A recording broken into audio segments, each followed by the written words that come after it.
Hi. Sylvain, Hi. how are you, my friend? Good to see you. Good to see you too. After listening to your voice many times in the last week, and especially the last 2 days on Clubhouse, we had great fun, but I'm happy to see you. Yes, we had great discussions on Clubhouse. I'm very happy that these social platforms now exist. Instagram has been a bit of a brainwashing machine, I believe, the past few years. So I stopped using it, and Clubhouse is really great to have meaningful discussions, and it's new, and I really like it. So Definitely. Um, Sylvain, welcome to season 2 of the Aceless Live. For those that don't know Sylvain Berneron is the creative director of Breitling. Fantastic designer. He's not just a watch designer, but also has a great passion for everything with wheels, especially bikes, motorcycles. yeah, true. I know you've also worked for another brand that I love that also starts with a B, Mm-hmm. uh, Sure. brand that I drive, but I drive four wheels and you design for the two wheels, right? Yes, I did a bit of four wheels as well, but mostly two wheels, yes. Amazing. So where are you today? Are you in Grenchen or in the Chaux de Fonds? No, I'm in Grenchen, so I'm in the main headquarter of Breitling, based in Grenchen. It's the Solothurn canton. Amazing.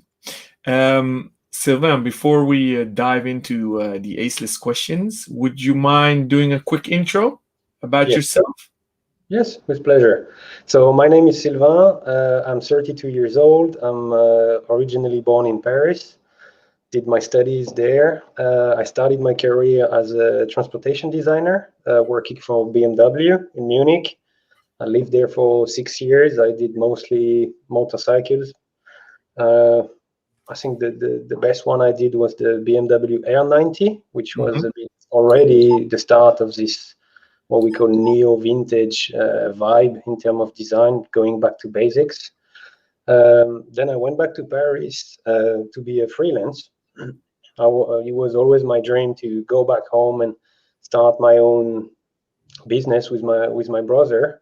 So we were doing design and prototyping, my brother being the doing the prototyping phase of design, and this is when I got contacted to start to do watchmaking design. So I grew up around watches. My dad, my uncles, they had some cool pieces. Yeah, uh, Being a kid is not some a nice Swiss watch is not something you get easily into. yeah, I would have break it probably or lose it or so, but I grew up with them. yeah. And so this is when I got my first design projects as a freelancer for the Richemont group back then. Okay. Then I got a George brought me in full time Yeah. working for Richemont. Uh, and almost 3 years ago, I joined Breitling full time as a creative director. So I have now the huge privilege to lead a strong collective of creatives, and that goes from product designers, graphic designers. We also have a CGI department. So this Yeah. is more 3D modeling in order to produce video and pictures assets. Great technology. We have a lot of freedom to show some angles that photography doesn't allow.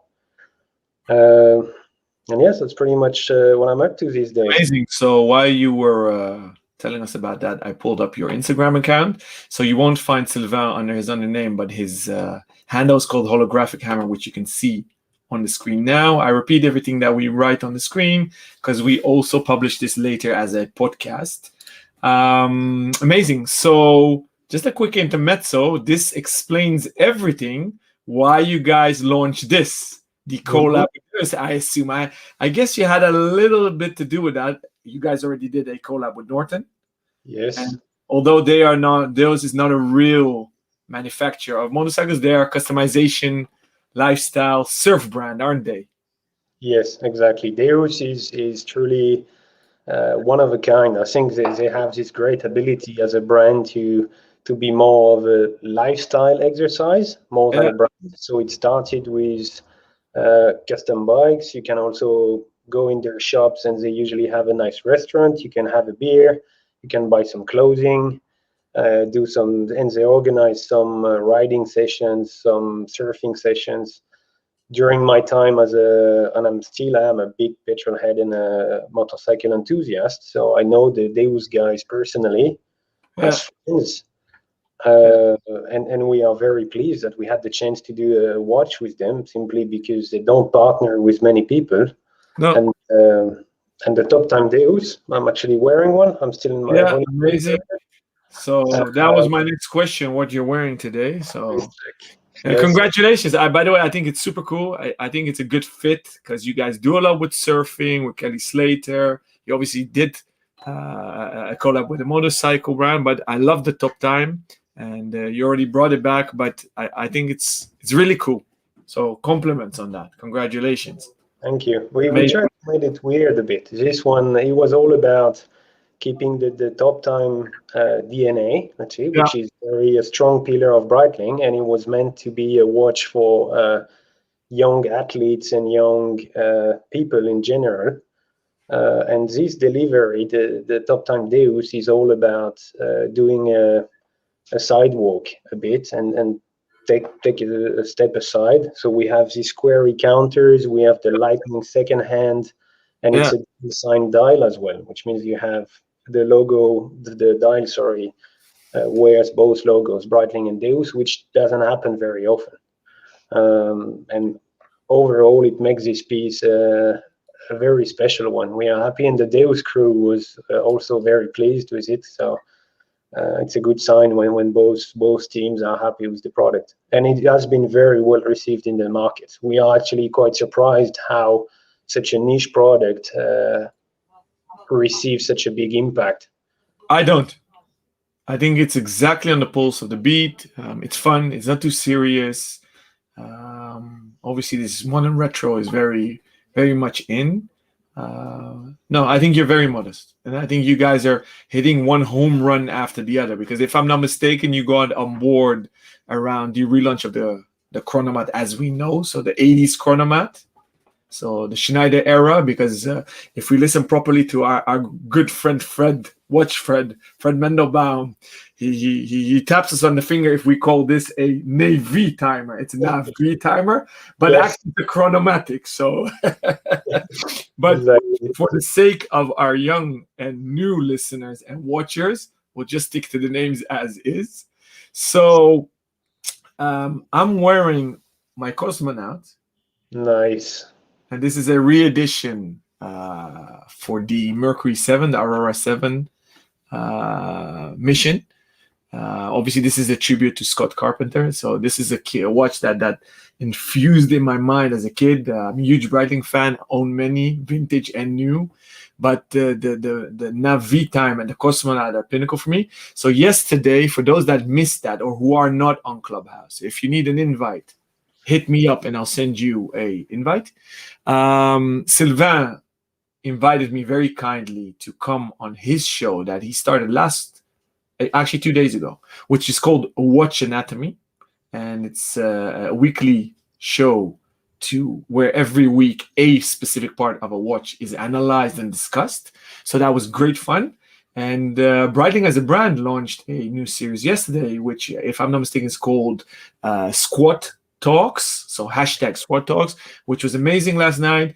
And it's really the next step in marketing, because it wasn't just pushing products. It was nothing about products. You guys invited pilots and let them tell us if it really was functional or not. And obviously Fred was on stage as well, who brought a encyclopedia of wisdom. So that was awesome. So why I'm telling this is I was very happy to hear that a Cosmonaut is coming back on the radar with you guys today to bring it back into the collection. So I am counting down that day. So that's why I put my Cosmonaut on today. Nice. So we only have 1 hour. The questions are already pouring in from the viewers. So I want to step it up, jump into the 7 Ace List questions, discuss a bit, design, whatever, and let our viewers ask the question. So first question, Sylvain. What watch and jewel is your favorite and why? I don't wear much jewel, so I'm going to answer the watch side of it. I think from a product design point of view, the products I love the most are the ones without compromise, and that show a strong, we call it in French, parti pris, so a strong voice. What comes in mind, I'll start with the vintage and finish with the modern. I have two vintage Breitling I absolutely love. One is the first gen Emergency. You remember this one? It was groundbreaking technology. And I had the chance to see one here at the headquarters. It's the gold version. Gold version of the Gen 1 Emergency. Amazing. And this is really, really amazing watch. I mean, it has, they call it the perfect escape tool, because if you get in trouble, you can pull the antenna and someone will come and rescue you. And in case you end up into some kind of safe, life-threatening situation, you could just exchange the watch against your life or something, you know? So it's really an amazing watch. Second one, I truly love, and I'm looking for one, by the way. If we have any collector enthusiast in the audience, I'm deeply looking for reference 790, which is 1960 Premier. It's a chronograph. It's a small size. It's a 36. These watches were amazing. We didn't produce many, so very few are left. I've been begging Fred to help me to get one for months. That's your guy. He's your guy to find it. So just quickly pull up an image. Is this the 790? Yes, exactly. Yeah, amazing. That's the one. I'm looking at one. Yes, that's a stunning piece. And they were carrying back then still the Venus 175 movements. Super nice, and it's a strong part of the heritage of the brand. And this is definitely something we're gonna work on in the future. Amazing. Okay, cool. Then sorry. Then modern watches, I actually have a few as well. The late last year we released the Super Ocean 57 Rainbow Edition. This we were as well very pleased how people didn't take him so seriously, and how a watch can still be a piece of joy these days. I mean, he was. We had some comments, you know, people being mad because we play with the heritage, but we should not forget that it's a piece that should bring us joy. Wearing a watch is not about being so serious. So no, it was a home run on our side. The collectors that we catered to, we were overflown with requests, and we had way more demand than supply. So that was fun, and I loved it. Anyways, I love rainbow and I love a bit of color. So cool. Nice. Then we have the Endurance Pro, super nice as well. Great use of the bright light. It's a material that Breitling initiated. Now these days we see many brands playing with carbon cases. Breitling was pioneering in that field. Great material, great use. It brings also the quartz movement back on the scene, which I think even as a watch enthusiast, I still really enjoy quartz pieces. I know it might be hard to say, but I mean, why? They both have a function, right? And a purpose. And exactly. If you wear the Emergency, we still sell a lot of aerospace, which we love. Aerospace is key casting. I mean, it's a great watch. Great ergonomics, great use, as well as the quad technology, because you can have count up, count down, alarm, everything. So these pieces are very useful for people that carry a lot of do different activities. Fact. I agree. Amazing. All right. Thank you. Maybe a rhetorical question, but what did you want to be when you grew up? Well, first of all, I'm still a kid. That's probably, I think, as you know, I consider myself very lucky. I know George took a big risk giving me such a position at a young age. I never forget it. And I try, this is why I carefully listen to people like Fred, for example. I talk to him on a daily basis. He's the guardian of the temple in terms of history. And Breitling is a brand with a huge history. I mean, they worked in every watch segments we can think of, from dive watch, pilot's watch, dress watches for racing. They did everything, and it's not an history you can learn in 2 weeks or even 2 months. You need someone behind you to help and to guide and to show you the key points. You know? So I'm not ashamed to say that Fred, even though, and what I bring is a design expertise, not a historic expertise. So that's being saying, when you say when I grew up, I still consider myself growing up. And actually, that question made me think quite a bit, because I realized I never wanted to be anything. I'm just too naive to do what I want. That's also a fortune. Yes, but so I grew up. My mom was painting and drawing quite a bit as a hobby. And my dad was a motorcycle enthusiast, but more from the social side of it. He was actually commuting using a motorcycle because he was the cheapest way of getting around cities, and then especially in Paris. So I grew up riding motorcycles in the summer and drawing in the winter, which led me, and from a very naive perspective, when my dad asked me, what do you want to do for your studies? I said, look, I want to draw bikes. Yeah.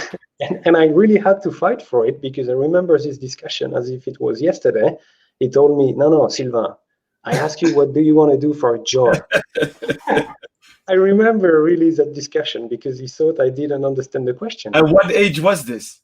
I started integrating fine arts in my studies at the age of 14, so it's quite early. And frankly, school before that was a nightmare for me. I was getting bored very quickly. I had good grades, but I was getting bored. Days were long. I could not sit on a chair for a day to listen to things I was not really interested in.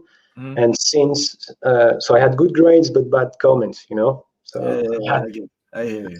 3 times a year was trouble in the house for these comments on my school paper. But since I had fine arts integrated into my cursus, it went very well from that point on. I had good grades. I was implicated. It was almost the opposite. My dad had to come in my room and say, you know, like, it's 4 o'clock in the morning. Stop work. Go to sleep.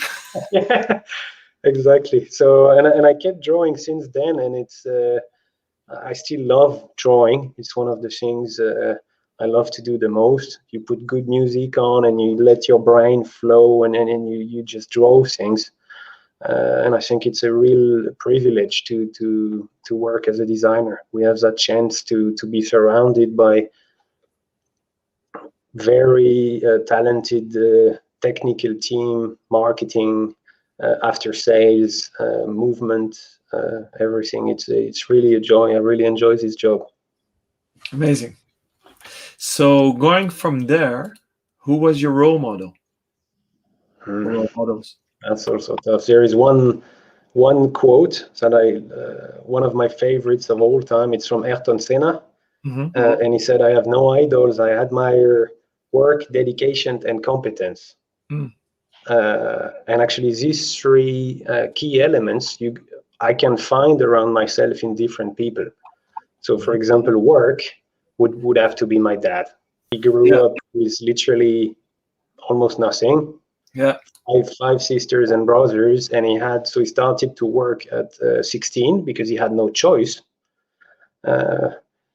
And because he knew that work path would not lead him to a fulfilling career, he decided to do night school.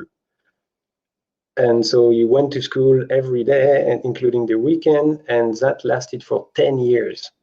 So he's been working for 10 years, having a day job and night school and homework during the weekend, to become a electronic engineer. So he had then a great career in the tech and the transportation industry, selling electronic chips components to make cars and cell phones and stuff. It was the booming years of the tech industry. So yes, he will always know more than I do what working hard means, you know. And so I really admire him for that. Then dedication, George is the guy. I mean, he has George Kern, ladies and gentlemen. If you want to know what dedication is, you have to listen to him talking and see what he does. He is the true incarnation of fire. You know, that's how I see it. You can't stop him. It's like dedication to next level. And even in his position, he could easily sit in the ivory tower and see it happening, but he's on the battlefield with us every day, very implicated on all the subjects. And as a side note, I was at Richemont when he left, and that's the day when I truly started to admire the guy, because I think people don't imagine how big are the balls you need to have to quit such a job of Richemont. That's so dedication goes to George, 100%. Then I concur. I know him from the Tag Heuer time. So yes. I was a little kid and he was young, and did a lot of things with him with IWC. He's a visionary. He granted us the first dealership in the world for e-commerce. And after that, everybody follows. So he's an innovator and he's hands-on, and even consumers can DM him on Instagram and he'll reply. So yeah. I hear you and I feel you and I agree. Intermezzo question. As a designer, who inspired you? Who do you look up to? Who do you think is an amazing designer, living or not living? And obviously, me as a Dutchman, I'm very curious, did you ever work with Adrian van Hooijdonk? Yeah, I mean, he was my boss probably N plus 3, 4, 5 when I was at BMW. I mean, so I had the chance to do concept vehicles for him. Amazing. I did a motorcycle called the Concept 90, which was a previous model to the regular vehicle we produced then. Yes, he was, and he's still leading the BMW design team. Yeah. Both from the car side and the motorcycle side. Yeah. So yes, I had the chance to. I mean, we were not interacting very often because I was a junior designer, so I had probably 3, 4 levels of hierarchy between him and I. But I've been working for the guy, of course. Amazing. He's a legend. And him, for example, Chris Bengel as well, previous chief designer. These guys brought strong visions. And I think that's what design can do. It can also either break the rules in terms of aesthetic. So Chris Bengel really revolutionized the aesthetic of BMW. Mm-hmm. You can also think, of course, about design can also be in terms of use. For example, mm-hmm. the smartphone, Steve Jobs mm-hmm. is not a designer by training, but he is a designer in practice, in the sense of you really design the new object in terms of user experience. Yeah. And how did you make that transition, Sylvain, from motorcycles to watches? That's a question I get quite often. It's actually the same exercise. I know it's hard to believe, but you could make a quick comparison. Mm-hmm. A motorcycle, you fill it with gasoline.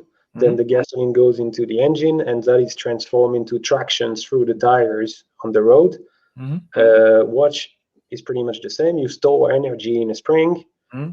That energy gets transformed through the movement, which could be the engine in a car or in a motorcycle. And that gets transformed into moving hands on the dial through your eyes to get the time. So the biggest difference is not the processes, is the scale. Yeah. I admit in the first years, I had the chance to work with experienced designer in the field, and they taught me what's the difference between a cent, a tenth, and a millimeter. Yeah. In the car industry, a millimeter is already a fine degree of adjustment on a car. Yeah. And it's 7 meters long. Yeah. In the watch industry, a millimeter is a mile. Indeed. It makes a world of a difference between 42 or 43 millimeters case, for example. And we discussed the bezels on Wednesday. So, yeah. So how did you make the transition, though? Were you recruited? Did you want to design watches?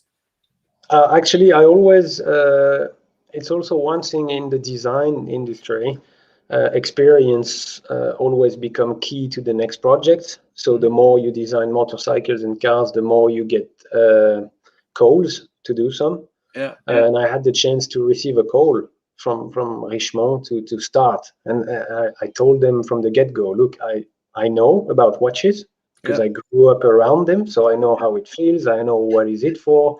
I had knowledge, basic knowledge about movements, good knowledge about materials and ergonomics, but I never had done it properly. Yeah. And they said, yes. Which can be a benefit, huh? In that case, this is what they were looking for. They were looking for a new angle on the matter. So I had to, so it was luck purely to start, but I was very happy to, and I never thought I would have the chance to do it, to be honest, because already I remember working at BMW. If you wanted to switch from cars to motorcycles, that was already an issue because people, really? Yes. So I think it's the same in every field. If you're a doctor and you take care, I don't know, about the brain, all of a sudden they won't let you touch the heart or something. No, kind of. If you're a designer, you're a designer. It's a talent, and if you got it, you elevate yourself, you can do a lot. Okay, so I want to get back to this later on. Thank you for answering that. Fourth question is, if you could teleport tomorrow, where would you go? First of all, I don't like the idea of teleporting. I think the way, the daily business is what makes. If you can use a motorcycle. Sorry, if I can use a motorcycle is a joke. Yes, no, but so you don't like teleporting, yes? So I don't like it because I like the daily life. But if I had to teleport, and if I would get the chance, I would definitely take it, and I would go probably 50 years in the future to see how the society has evolved, and that would tell me how much of a sustainable extremist I would need to be today. So I'm Gen Y, so that's millennials. Yeah. And I'm very concerned about the planet. Many of my friends are, and so I try on a daily basis to minimize my carbon footprint. And that goes through food, what I buy, where I travel. So yes, to answer your question, that would be it. I would go in 50 years to see if I need to kill the meat eaters right now, or if we can still eat the steak. I don't know yet. Okay, thank you. Fifth question: what book are you currently reading? Oh man, one that stood out to you recently. I read weird books. One book I read 2 years ago, very interesting. That's Simon Sinek. Yeah. What, start with why? No, I read the Infinite Game. The Infinite Game. Okay. I'm really glad. I mean, it sounds almost mainstream today to say I follow Simon Sinek. He's widely covered on YouTube. Yeah. But I think this guy is a genius, and he understands the complexity of the human character. Yeah. And I invite everybody who has troubles in his career to listen to this guy and to read what he has to say. He has a very interesting way of analyzing human relationships in the work processes, and it basically says in a short sentence that we can be ourselves at work, and we don't need to come with a different persona, or which is new. I think it's new. I mean, I've seen my dad wearing a suit and shaving and for 40 years, and he would come home, he would put normal shoes and let the beard grow, for example. So I feel you. Yeah, so thank you for the tip. I actually love Simon Sinek. I've read his first 2 books, Start With Why and Why Leaders Eat Last. But this one I haven't read yet, so thank you for the tip. And yeah, I do think that people should be themselves at work. That's what we cultivate at our company. We don't have corporate outfits. I wear suits because I love suits. Yeah. But I think that ethos is changing. And definitely when you hire somebody, you hire them for their unique sets of skills and personality and character. So I agree. And that's also why I love working for Breitling. We have it as well.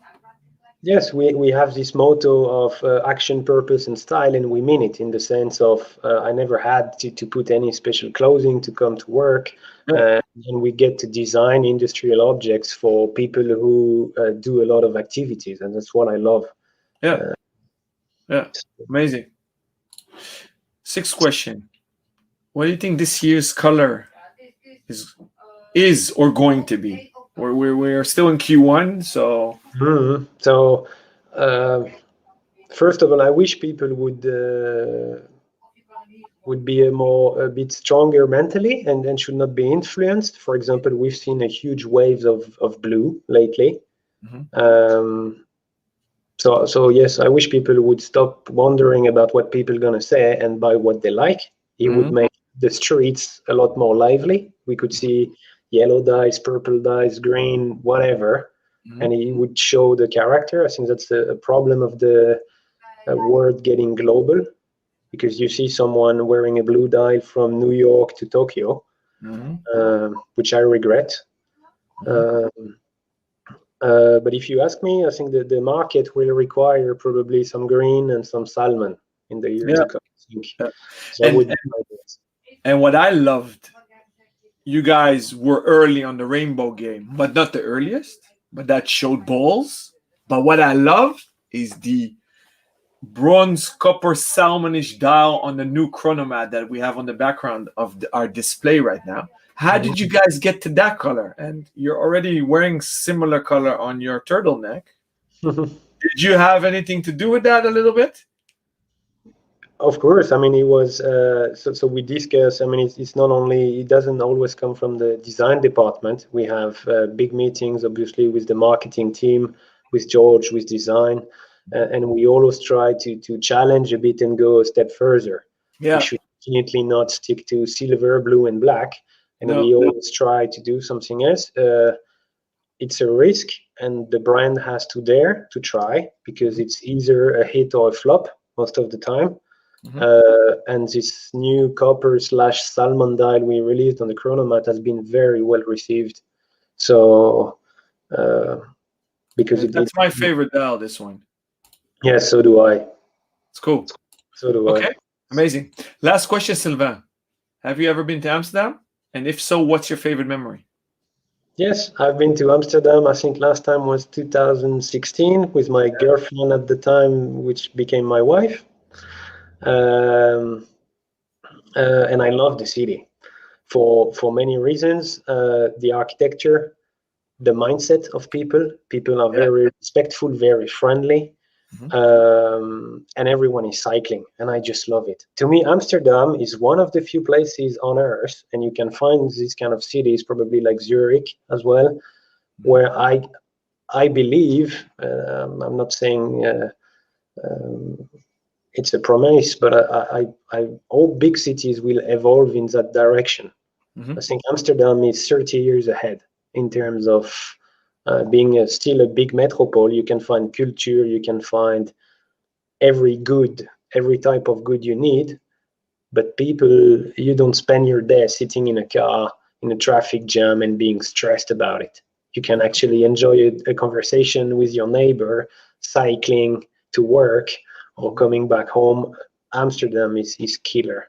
Well, congratulations to you guys. I think it comes from this very I love Netherlands as well for that, because it's very pragmatic, like the Norwegians, the Swedish, ultra pragmatic, but at the same time you have these sensibilities that you can find in France and Italy. So hats off to the Amsterdam city. Thank you. So it's been 5 years. You have an open invitation with your wife, with the whole Breitling squad. We need you back in town. So come back. Things have evolved for the better, I think. So it's indeed an amazing city. So hope to welcome you soon.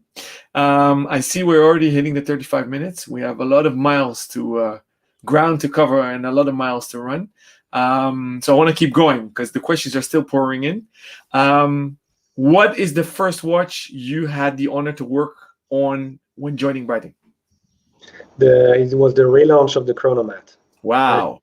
And so they threw an iconic piece at you. Yes, exactly. It's the most challenging way to dive into Breitling. Yeah. It was a huge challenge. The Chronomat still is. Mhm. To place the context back, so first I just entered the brand with thanks to George, and we had to rebuild the new Chronomat. The expectations were high because this piece is an icon of the watchmaking industry. In the 80s, we still have employees here at Breitling, and they tell me crazy stories. Like, back then in the 80s, we were selling more Chronomats than Rolexes, frankly. Uh, it was the piece to have. You have pictures of Belmondo, of world famous people rocking a Chronomat because it was the one to have. Then the design did not follow did not evolve quickly enough. It got stuck a bit in that 80s flavor, Mhm. and that is a challenge because we have to cut in the design history and go back to where it was still authentic. So this is what we did. We kept the rider tabs, we kept the crown, and we revived the rouleau bracelet, Mhm. which was a huge technical challenge and a big parti pris as well in terms of design, uh, because it's a unique design. You don't see it everywhere. It's very hard to make, especially these days. Bracelets back then were a lot sketchier. We all know that. The new rouleau, you have a world between the old one and the new one. Uh, I so can jump in here if I may. So as a kid, I obviously grew up with my dad's passions, and we've been retailing Breitling since the early 80s, even end of the 70s. So that was Navi timers. And then in the 80s, the Chronomat came out, and my dad rocked it. And that's why I love the watch so much. He was wearing, back then, 39 was very big. mhm. The waterproof Valjoux 7750 with the lunette, with the domed glass was gigantic. And I was a kid. It was heavy and it blew me away. So I was like, whoa, my dad's a cool dude. And then the pictures with the Frecce Tricolore, which I just showed with the fighter pilots. And that's instilled in my brain. And obviously I had to save up and buy one. And what you refer to, the rouleau is amazing. And when George Kern got on board, and I was actually friends with Fred before, so we already discussed, oh, the rouleau should come back. So together with my colleague Dale, we did the hashtag bring back the rouleau. So the moment George got on, I texted him. I'm like, dude, bring back the rouleau. On the first Breitling Summit in Zurich, I put on a Navy time, but also the old 80s Chronomat, to persuade them. So, but the problem was, it was tubes and pins. They would wear and tear like crazy. So the Yes. moment I saw the Chronomat you designed and you guys worked on, it's amazing. The quality is amazing. It's sturdy, screwed. So really kudos to you, because it's so difficult to reincarnate that model. And Mhm. I think you guys did a hell of a job. So when I zoom in, Sylvain, take me through the design, please. The rider tabs you made really contemporary, but totally respect the past. What was very important with the 80s Chronomat, not the Chronomat from early years like Fred teaches us. The rider tabs, so the 12, 15, 30, 45 are screwable, and you guys kept that, right? Yeah, exactly. You can take them off, you can switch them like the original design, which I think is ingenious. Um, uh, it looks like an integrated bracelet, but technically it's not. I think that's an amazing job you guys did. Walk me through the crown guards, please, because that is a departure from the original design, but very well fits the DNA and the spirit of the model. What did you guys do there, and how difficult was it? So case-wise, what was very interesting, the original Chronomat, if you looked at it from the side, it had a very, I tried to show in the camera, the case was symmetric, Yeah, top and bottom, yeah, which can only be achieved if the watch is very small. yeah, Now watches got bigger, so what's very new on this generation of Chronomat is the bottom is flat. yeah, Um, so that was also a very strong case design DNA yeah, DNA feature of the Chronomat. yeah. Uh, and the original Chronomat also had quite a sketchy finishing around the crown guards. Exactly. So this is the evolution a bit. Exactly, so, and now the crown guard is a piece screwed in the case, and that allows us to have polishing bits and brushed bits, and we can overall it improves the quality, because when the crown guard is not integrated into the case, it's very hard to nail sharp edges on the finishings. Mm-hmm.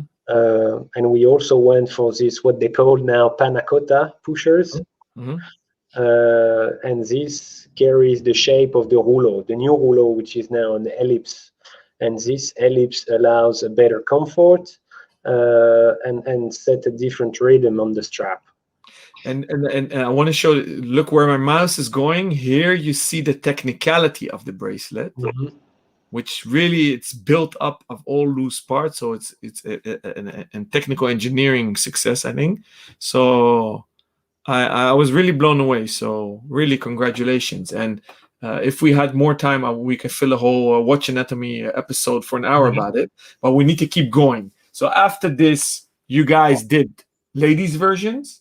And there was some critique in the market, which I don't understand. Rouleau was always there for females back in the day. So I don't even want us to stop at that topic right now. What's the next model or project you worked on? The next project I worked on, so Chronomat was a big part, obviously. Yeah. Then I started. How many years did you work on it, Sylvain? Sorry? How long did it take behind the scenes to work on it, design it, redesign it, launch it, produce it? That's a design-wise, and for the technical construction, that's a full year of work. Because we had to try many different constructions. Mm-hmm. Some of them failed, and we. It's not only about design; it has to sustain the time, the long wearing period. And that rouleau bracelet, in order to be reliable over a period of 10, 15 years, required a lot of adjustments in the definition. It's made of 105 parts. Amazing. For a single strap. Yeah, and crazy. It requires in total, I think it's 12 hours of milling for a single bracelet. It's huge. I mean, we don't realize it. It looks very easy, and I think it's because we did our job right, but that's how it should feel for the end customer. It should feel like a very comfortable strap on the wrist. Yeah. It's called rouleau in French. The English nickname, the bullet bracelet, I think is one of the most iconic bracelets. And I if I was you, and I'm not a designer, I respect designers very much. I'm curious, is it a burden to take such an iconic design and update it to modern times? I ask this every designer that works on these iconic designs. Or do you find it a bigger challenge to start from scratch and say, hey, come up with a watch design that was never done before? Both are hard. I think definitely when you have to, because design is like music, so it would be like giving me the Chronomat. It's like having a stage with a piano and an opera of 2,000 people watching you. Yes, let's say your predecessor played an amazing concert. Please have a seat and make us feel that it's the same musician. So it's very, once again, this is why I listen to Fred Mendelbaum and to George, and I have to understand what kind of music we are playing here. And what I bring is expertise in terms of proportion, material, construction, highlights, surfaces, ergonomics. So definitely the Chronomat was a strong challenge, because I wanted to make sure it would still feel like the same music to our ears. It's a beautiful metaphor. It has to be the same music.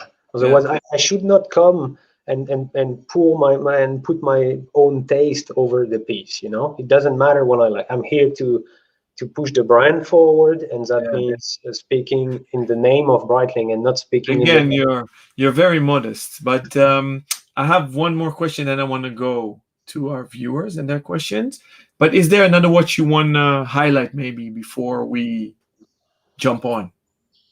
Project you worked on, a model. We spoke about the Dells, we spoke about the Chronomat, the Endurance Pro.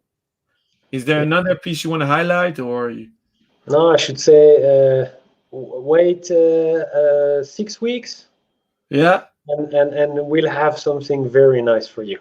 I've worked on this one with Fred for months. We discussed during nights and weeks, and you know, we had debates, you know, how deep should we go into this, and it's gonna be an amazing new chapter in the Breitling. You know that I am very impatient. A little tip, a little hint.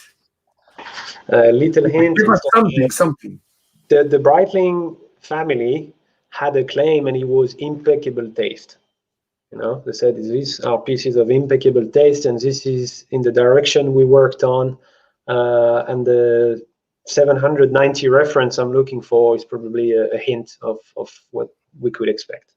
And will it be limited retro Fred Mendelball style as original as possible? Will it be time capsule or regular piece? Because you guys are working on 3 podia. Yeah, now it's going to be a new main collection for sure. Amazing. Okay, all right. I'm happy to hear that. We'll tell you. I don't want to spoil the party. I'm sure we'll. You said enough. You said enough, guys. Stay tuned. Follow us in 6 weeks. There'll be a nice launch. My last question, although I have 100 more, but I'm happy we're doing our weekly show, so I can keep shooting questions at you. Where do you get your inspiration from? Because you're being very modest that you play the music with all the accents, but you obviously have a very important voice in the voting process. So how do you get inspired, Sylvain? I think I try. I mean, I don't try. I'm curious, which means every day of designs that I do, I start with scrolling on websites and magazines. I have a huge list of websites that I really enjoy, and that's usually other creatives. Do you want to share a few? Right now, we had a blog called Blood and Champagne. I don't know if that's still up. Rhubarbe, Le Container. That's so you have various blogs, but now I'm getting very niche because in the designers know these websites. No, that's fine. We have a lot of aspiring designers amongst us. We have a lot of young viewers as well. So please share. Yeah. So the one I could share is called Le Container. And that's a website. It's a blog held by, I think, 40, 50 designers. And they share either inspiration pictures or sketches or everything. And it's not a subject in particular. It's a sense of aesthetic. Yeah. It's sketches in just a mood. I try to read the news. I'm very concerned about. So my inspiration is a mix of sociology, of reading, of watching pictures, listening to music. Yes, and bringing also expertise. I don't want to be an artist. I think the main difference between a designer and an artist is I don't do it for myself. I do it for my taste doesn't matter. And that's all. I always try to say that as long a designer should be able to justify his job, in my opinion. You find very different kind of designers. Design is form following function. You have to be able to explain what you did to people. And if you do your job very well, then you don't have to explain because it speaks by itself, actually. Yeah. Well, you know, we discussed actually triple F, form follows function, so I'm a huge fan of that, but we discussed it. Okay. I'm going to shut up now. Let's dive into the questions of our viewers. So let me scroll down. A few people can join live, so they sent in their questions, of which one is, this got sent to me on Instagram. That Breitling subscription plan looks like a bold move. Curious to hear more. Do you want to tell us a bit more about that? So that's the subscription plan. I think it's the new project the brand recently launched, and it's about during a year having the chance to try 3 different Breitlings or a flat rate. Mhm. The goal of that project, and I'm not the best person in the company to speak about it, but what I could say is we want to share passion for watches, Mhm. and we are very much aware that the next generation might not want to go right away and buy a full-on manufactured product from the get-go. Mhm. And it's so if you are curious about fine watchmaking, it's actually a great way to write your first chapter. Yeah. You can pay a flat rate, and during a year you get to experience 3 different models, and you get to know what you like. Yeah. It's like having a few dates before getting married. Yeah. It's Yeah. totally So Antonio Carriero in your company is the exactly. responsible for the Yeah. project. He's a friend. I had the honor to share the stage with him at e-commerce summits in Geneva. In a nutshell, for our viewers, Breitling is really pushing the envelope and thinking they're consumer centric. So they're listening to what they did. So it's a pilot running, I believe, in the US for now, expanding to different countries and later on to dealers. So it will evolve and grow. You pay a little entry fee, then a subscription fee. You can try 3 pre-owned models that are fully revised, new straps by Breitling, and then decide to opt to buy them or not. So that's in a nutshell. Thank you for asking that question. Next one is our friend from the Red Bar Crew Amsterdam, Abdul, on YouTube asks again about the subscription model. I think we answered that. He asks many questions, so I'm jumping to the next one. He asks, where does Sylvain sees Breitling within the horology spectrum, and where do they want to end up? Well, I think each brand has its own tone of voice. Mm-hmm. And if I could make a comparison, some brands are like an intense night with a woman you will never see again, and some other brands are more like a long-lasting friendship or a good, strong marriage. Yeah. Breitling is definitely, in my opinion, and I speak for myself, in the second category. We don't shout too much about what we do. I think sometimes it's actually a disadvantage because we don't scream about how good our pieces are. I work in different brands. I can assure you that the test we do to our pieces, the testing procedure is unreal, really unreal. Vigorous. Yes, we drop pieces. The shock test at the T instant is up to 10,000 Gs. And when they explained me this at the homologation center, I'm like, 10,000 Gs, your own body would just explode. Yeah. So why do you do this to the poor watch? And they explain, if you drop it on a hard surface, if you do all this is what it has to take. Yeah, I had the same. I had the honor to visit Grinch and I showed the phone several times. And I also visited many years ago when the Seawolf in titanium came out. I don't know if you remember. So I assume you guys still have that dive tank, which goes up to 300 bars. Yeah. Which no human can go there. Yes, exactly. And just out of curiosity, you guys implode titanium case to see how much bar it can take. Yes. So you guys have an obsession with quality. Yes, and the same goes for movements. For example, the B01 is an absolute marvel, and people don't realize. Very few people enjoyed the B01 up to what it is. This movement has a strong power reserve. We don't talk very often about it, but you can change the date at midnight in 1 minute. You know about watch movements. You know that's quite an achievement. Column wheel, power reserve, and exactly, vertical column wheel, chronograph, integrated. It's not a module. You can quick set the date. It has 70-hour power reserve, and all that comes with a COSC, so chronometer certified. So yes, we don't. So to explain, in the horology spectrum, I see Breitling as a brand with a presence on the wrist, first of all, and that's part of the music I have to play to integrate myself into the brand. When people wear Breitling, they want the watch to have a good presence on the wrist, and it also has to serve its wearer, in the sense of it has to be reliable, it has to deal with what you throw at it. Yeah.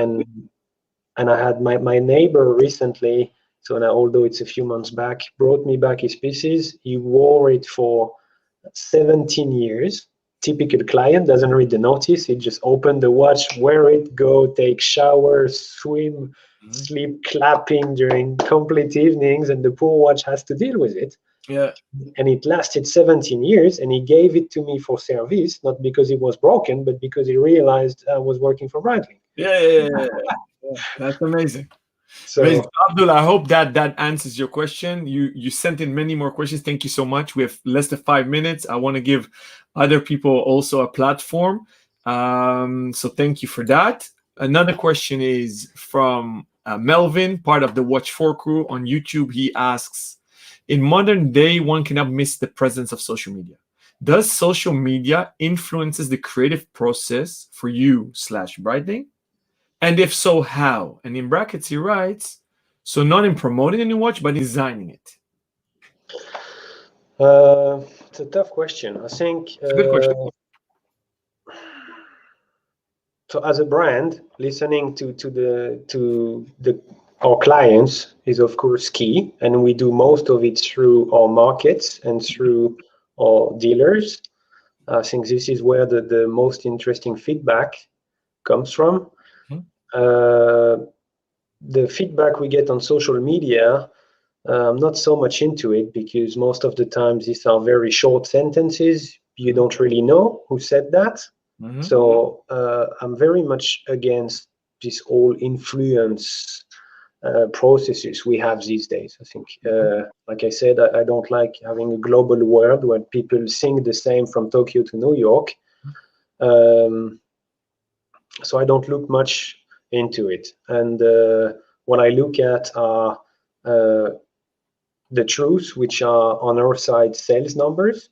Yeah. I mean, we had pieces that got bad comments on Instagram and sell very well, because sometimes the silent majority doesn't dare to comment. Simply, I never commented anything on YouTube, for example, but I still have a very strong-minded opinion. So it's not the loudest kid in the room that gets the final voice, huh? Definitely. It's true. But we still have an advisory board at Breitling. We listen to our customers, to our dealers, definitely. And so for sure that we take it into consideration for the next products, of course. Amazing. I hope that answers your question, Melvin. Maybe one more. Rocky, also Watch 4 crew, has the Super Ocean Heritage 57 Rainbow. Actually loves both. He asks on YouTube, any scoops you can share regarding vintage-inspired re-editions? I'm glad the Rainbow was so well received again. The re-editions, we don't want to do too many, first of all, because that would be making us looking backwards. Yeah. We will never deny our heritage, of course.